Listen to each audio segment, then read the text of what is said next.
बिस्मिल्लाहिर्रहमानिर्रहीम। हम लोग जो है लास्ट टाइम जो है वो पीरियोडिक टेबल के अंदर डिफरेंट ट्रेंड्स को स्टडी कर रहे थे। तो फर्स्ट ट्रेंड जो हमने देखा वो था एटॉमिक साइज़ के बारे में, एटॉमिक रेडियस के बारे में। तो उसमें हम लोगों ने ये चीज़ ऑब्ज़र्व की कि जब हम किसी पीरियड में मूव करते हैं फ्राम लेफ़्ट टू राइट, जो एटॉमिक साइज़ हैं ये डिक्रीज़ होते हैं, कम हो जाते हैं, छोटे हो जाते हैं। अगर हम लोग किसी ग्रुप के अंदर जो है वो फ्रॉम टॉप टू बॉटम जाते हैं तो एटॉमिक साइज़ जो है वो उसमें इजाफा होता है।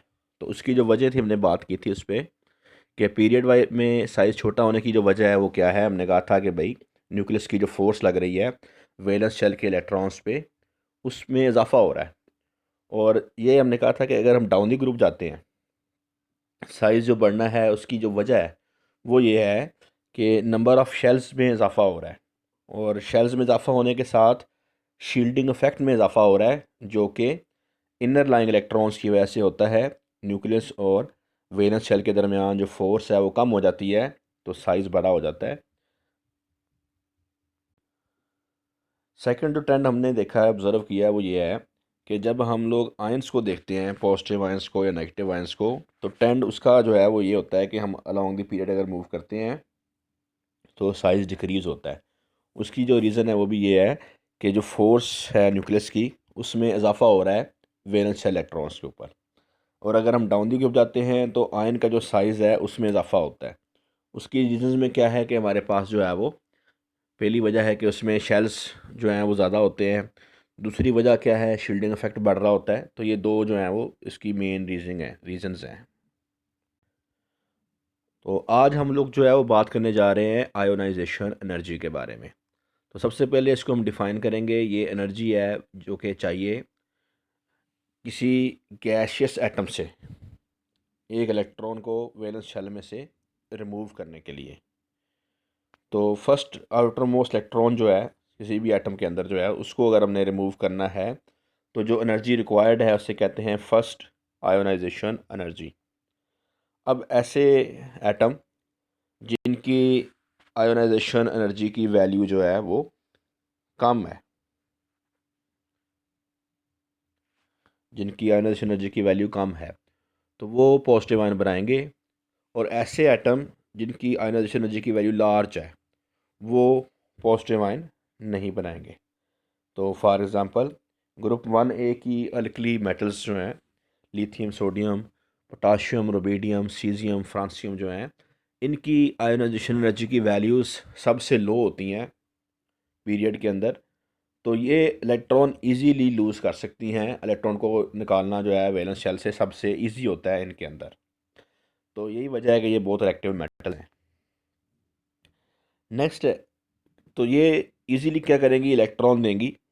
लिथियम, सोडियम, पोटाशियम, रुबीडियम ये इलेक्ट्रॉन देंगी और पॉजिटिव आयन बनाएंगी क्योंकि इनकी आयोनाइजेशन एनर्जी की वैल्यू कम है। अगर हम पीरियड में मूव करते हैं और एंड पे पहुंच जाते हैं, ग्रुप 18 एलिमेंट्स को देखते हैं, helium, neon, argon, krypton, xenon, तो इनकी आयोनाइजेशन एनर्जी की वैल्यूज़ हाईएस्ट होती हैं और ये आयंस वगैरह नहीं बनाते और ये इसी वजह से इनर्ट भी होते हैं। तो अगर हम चाहते हैं कि हम एक इलेक्ट्रॉन निकाल लिया हमने और हमारे पास बन गया है यूनी पॉजिटिव आयन, +1 चार्ज उसके ऊपर आ गया है। अब हम चाहते हैं कि वहाँ से एक इलेक्ट्रॉन और निकालें, तो उसके लिए जो हमें एनर्जी चाहिए उसे हम कहेंगे सेकंड आयोनाइजेशन एनर्जी। जो दूसरा इलेक्ट्रॉन हमें रिमूव करना है उसके लिए जो एनर्जी हमें चाहिए तो उसे हम कहेंगे second ionization energy. Amount of energy required to remove a second electron from unipositive ion, ऐसा आयन जिसके ऊपर +1 चार्ज पहले से मौजूद है, जिसका एक इलेक्ट्रॉन पहले से निकला हुआ है। तो वहाँ से अगर एक इलेक्ट्रॉन और निकालेंगे तो जो एनर्जी हमें चाहिए उसे हम कहेंगे सेकंड आयोनाइजेशन एनर्जी। ऐसे ही थर्ड आयोनाइजेशन एनर्जी होती है अगर हम तीसरा इलेक्ट्रॉन जो है निकालते हैं। तो नेक्स्ट है कि क्या हमारे पास जो वैल्यू है फर्स्ट आयोनाइजेशन एनर्जी की और सेकंड आयोनाइजेशन एनर्जी की, तो इसमें क्या जो है रिलेशन है। तो जो सेकंड वैल्यू होती है हमेशा फर्स्ट वैल्यू से वो ज़्यादा होती है, ऐसे थर्ड वैल्यू सेकंड से ज़्यादा होगी। वजह उसकी क्या है कि जब हमने इलेक्ट्रॉन एक निकाल लिया तो न्यूक्लियस जो होता है वो बाकी इलेक्ट्रॉन को ज़्यादा स्ट्रॉन्गली अट्रैक्ट कर रहा होता है, तो वहाँ से अब एक इलेक्ट्रॉन निकालना और मुश्किल हो जाएगा। तो इस वजह से जो सेकंड वैल्यू होती है आयोनाइजेशन एनर्जी की वो हमेशा ज़्यादा होती है।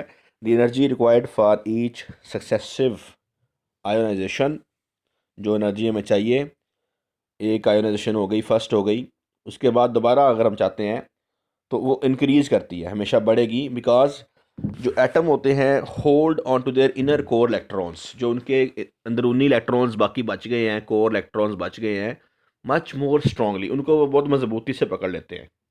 Then they hold on to their valence electron. Valence electron के ऊपर आपको पता है कि हमेशा जो लगने वाली फोर्स होती है वो सबसे कम होती है, और जो इनर इलेक्ट्रॉन्स होते हैं उनके ऊपर न्यूक्लियस की फोर्स ज़्यादा लगती है। उसकी वजह क्या होती है? उसकी वजह होती है शील्डिंग इफेक्ट, के दरमियान वाले जो इलेक्ट्रॉन होते हैं उनकी वजह से जो न्यूक्लियस के ऊपर फोर्स, जो न्यूक्लियस की जो फोर्स है वैलेंस शेल पे जो लगनी चाहिए वो कम हो जाती है, जिसे हम कहते हैं शील्डिंग इफेक्ट। तो ग्रुप के अंदर अगर हम देखते हैं, ग्रुप में हम जाते हैं फ्रॉम टॉप टू बॉटम, तो जैसे जैसे एटम का साइज़ बड़ा होता है वैसे वैसे जो है वो आयोनाइजेशन एनर्जी डिक्रीज़ करती है। तो आयोनाइजेशन एनर्जी डिक्रीज़ करती है as we move down a group, और उसकी जो रीज़न है वो क्या है कि भाई एक्स्ट्रा एनर्जी लेवल जो है वो ऐड हो रहा है हर जब हम नीचे जा रहे हैं, तो नंबर ऑफ़ शेल्स में इजाफा हो रहा है।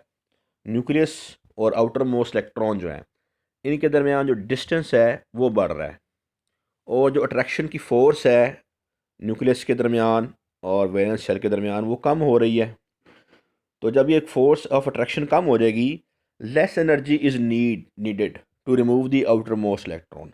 आउटर मोस्ट इलेक्ट्रॉन को रिमूव करने के लिए अब कम एनर्जी चाहिए होगी, और less ionization energy is needed, तो डाउन दी ग्रुप जो है वो आयोनाइजेशन एनर्जी कम हो जाएगी। और अहम फैक्टर है इलेक्ट्रॉन का, इलेक्ट्रॉन के ऊपर शील्डिंग जो होती है वो बढ़ जाती है डाउन दी ग्रुप जब हम जाते हैं, because number of inner electrons increase. जब हम ग्रुप में जाते हैं नीचे की तरफ तो इनर इलेक्ट्रॉन्स बढ़ रहे होते हैं, जिसकी वजह से जो अट्रैक्शन फोर्स है न्यूक्लियस की वैलेंस शेल के इलेक्ट्रॉन के लिए कम हो रही होती है, तो आयोनाइजेशन एनर्जी की value down the group decrease हो जाएगी। अगर हम देखते हैं किसी पीरियड में मूव करते हैं हम लोग, लेफ़्ट से जाते हैं राइट साइड पे, तो नंबर ऑफ़ प्रोटॉन्स बढ़ रहे होते हैं, न्यूक्लियस के अंदर इजाफा हो रहा होता है, प्रोटॉन्स की तादाद बढ़ रही होती है, और जो प्रोटॉन आ रहे हैं उनकी वजह से जो फोर्स ऑफ अट्रैक्शन है न्यूक्लियस की आउटर मोस्ट इलेक्ट्रॉन्स के लिए उसमें इजाफा हो जाता है। तो ज़्यादा आयोनाइजेशन एनर्जी जो है वो चाहिए होती है आउटर मोस्ट इलेक्ट्रॉन को निकालने के लिए। तो जब हम मूव करेंगे पीरियड में लेफ़्ट से राइट, तो एटम का साइज़ छोटा हो जाएगा, और प्रोटॉन ज़्यादा होने की वजह से, प्रोटॉन में इजाफा होने की वजह से न्यूक्लियस की जो फोर्स लग रही है वैलेंस शेल के इलेक्ट्रॉन के ऊपर वो बढ़ती जाएगी, इलेक्ट्रॉन निकालना मुश्किल होता जाएगा, ज़्यादा एनर्जी हमें यूज़ करनी पड़ेगी, जो आयोनाइजेशन एनर्जी है उसमें इजाफा होता जाएगा। और शील्डिंग इफेक्ट जो होता है वो एक पीरियड के अंदर सेम रहता है, उसमें जो इनर लाइन इलेक्ट्रॉन्स हैं उनकी तादाद सेम रहती है इस वजह से। तो शील्डिंग इफेक्ट का यहाँ पे असर नहीं होगा, और पीरियड में हम लोग देखेंगे कि जो आयोनाइजेशन एनर्जी है वो डिक्रीज़ करेगी। तो प्रोडक्ट टेबल के अंदर जो है along the period ionization energy बढ़ती है, और अगर हम जो है वो मूव करते हैं नीचे से ऊपर आते हैं, अगर ग्रुप की अगर बात करें, अगर नीचे से ऊपर आएंगे तो आयोनाइजेशन एनर्जी में इजाफा होगा। पीरियड में जाएंगे लेफ़्ट से राइट तो आयोनाइजेशन एनर्जी में इजाफा होगा। ये जो नीचे से मेटल्स हैं इस साइड पे, इधर से जाएंगे नॉन मेटल्स की तरफ, तो आयोनाइजेशन एनर्जी में इजाफा होगा। तो आयोनाइजेशन एनर्जी का जो ट्रेंड है वो ये है कि जिस तरफ साइज़ कम होता है उस तरफ आयोनाइजेशन एनर्जी बढ़ती है। तो आपको पता है कि पीरियड में साइज़ डिक्रीज़ होता है, आयोनाइजेशन एनर्जी बढ़ती है। आपको पता है कि अगर हम ऊपर की तरफ जाएं तो साइज़ डिक्रीज़ होता है, आयोनाइजेशन एनर्जी बढ़ती है। मेटल्स के साइज़ आमतौर पे बड़े होते हैं, नॉन मेटल्स के साइज़ आमतौर पे कंपैरेटिवली छोटे होते हैं। तो अगर हम जाएं मेटल्स से नॉन मेटल्स की तरफ, ये मेटल्स हैं सारी, और ये साइड पे नॉन मेटल्स हैं। तो अगर हम मेटल्स से जाते हैं नॉन मेटल्स की तरफ, तो भी आयनाइजेशन एनर्जी में इजाफा होता है। यही वजह है कि जो मेटल्स होती हैं वो पॉजिटिव आयन बनाती हैं, और जो नॉन मेटल्स होती हैं वो पॉजिटिव आयन नहीं बनाती, या उनको बनाने के लिए बहुत ज़्यादा एनर्जी की ज़रूरत होती है। तो इस तस्वीर में ग्राफ के अंदर हम लोग क्या देख रहे हैं कि एटॉमिक नंबर जो है वो दिखाया गया है एक्स एक्सिस पे, और आयोनाइजेशन एनर्जी जो है वो दिखाई गई है वाई एक्सिस पे। तो लिथियम जो है ये छोटा एटम है, इसकी आयोनाइजेशन एनर्जी की वैल्यू सबसे ज़्यादा है। फिर सोडियम, पोटाशियम, रुबीडियम, सीजियम, जैसे जैसे एटम बड़ा हो रहा है वैसे वैसे आयोनाइजेशन एनर्जी की वैल्यू डिक्रीज़ होती जा रही है। तो ये ग्रुप के अंदर जो है, फर्स्ट ग्रुप के अंदर जो है ट्रेंड हो गया हमारे पास। तो कौन कौन से फैक्टर हैं आयोनाइजेशन एनर्जी जो है जो कि अफेक्ट करते हैं? साइज़ अगर छोटा होगा तो आयोनाइजेशन एनर्जी की वैल्यू ज़्यादा होगी। अगर न्यूक्लियर चार्ज ज़्यादा है तो आयोनाइजेशन एनर्जी की जो वैल्यू है वो ज़्यादा हो जाएगी। अगर शील्डिंग इफेक्ट जो है वो ज़्यादा है तो आयोनाइजेशन एनर्जी की वैल्यू कम हो जाएगी।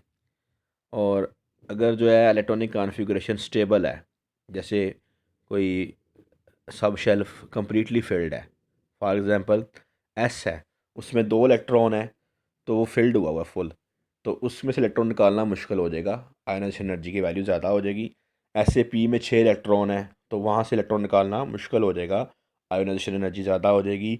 डी में 10 इलेक्ट्रॉन है, एफ़ के अंदर 14 इलेक्ट्रॉन है, कम्प्लीटली फिल्ड है, तो वहाँ से इलेक्ट्रॉन निकालना मुश्किल होगा। ऐसे ही अगर कोई हाफ फिल्ड है हमारे पास, फॉर एग्जांपल पी जो है वो हाफ फिल्ड है, या डी हाफ फिल्ड है, या एफ़ जो है वो हाफ फिल्ड है, तो वहाँ से भी इलेक्ट्रॉन निकालना जो है मुश्किल हो जाता है। तो अगर इलेक्ट्रॉनिक कॉन्फ़िगरेशन स्टेबल हो, तो कौन कौन सी इलेक्ट्रॉनिक कॉन्फ़िगरेशन स्टेबल होती है? जब हमारा सब शेल जो है वो कम्प्लीटली फिल हो, या वो हाफ फिल्ड हो, तो ये 2 केसेस होते हैं, तो फिर वहाँ से इलेक्ट्रॉन निकालना मुश्किल होता है।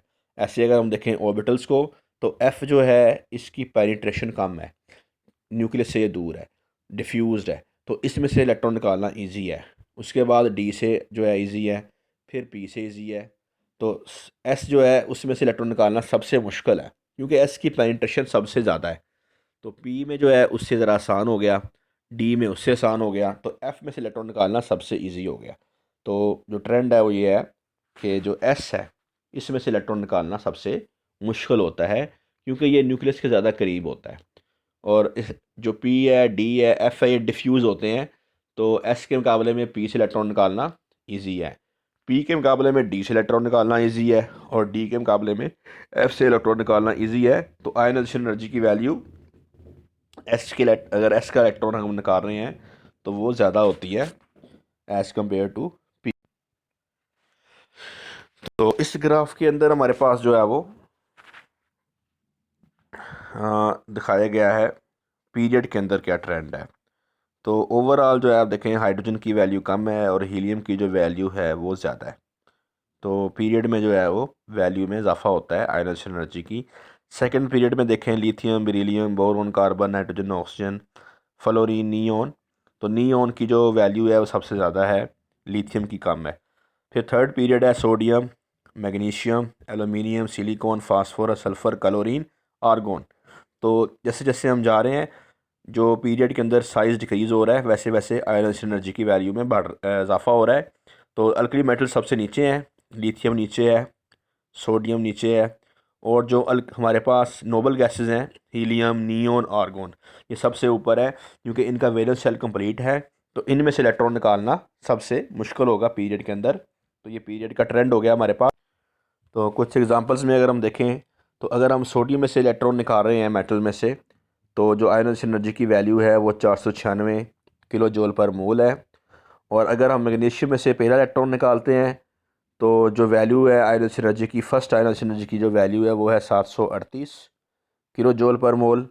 और जब हम सेकंड इलेक्ट्रॉन निकालते हैं, सेकंड आयनाइजेशन एनर्जी की जो वैल्यू है वो है IE2, जिसे हम कहते हैं, इसकी वैल्यू है 1451 किलो जूल पर मोल।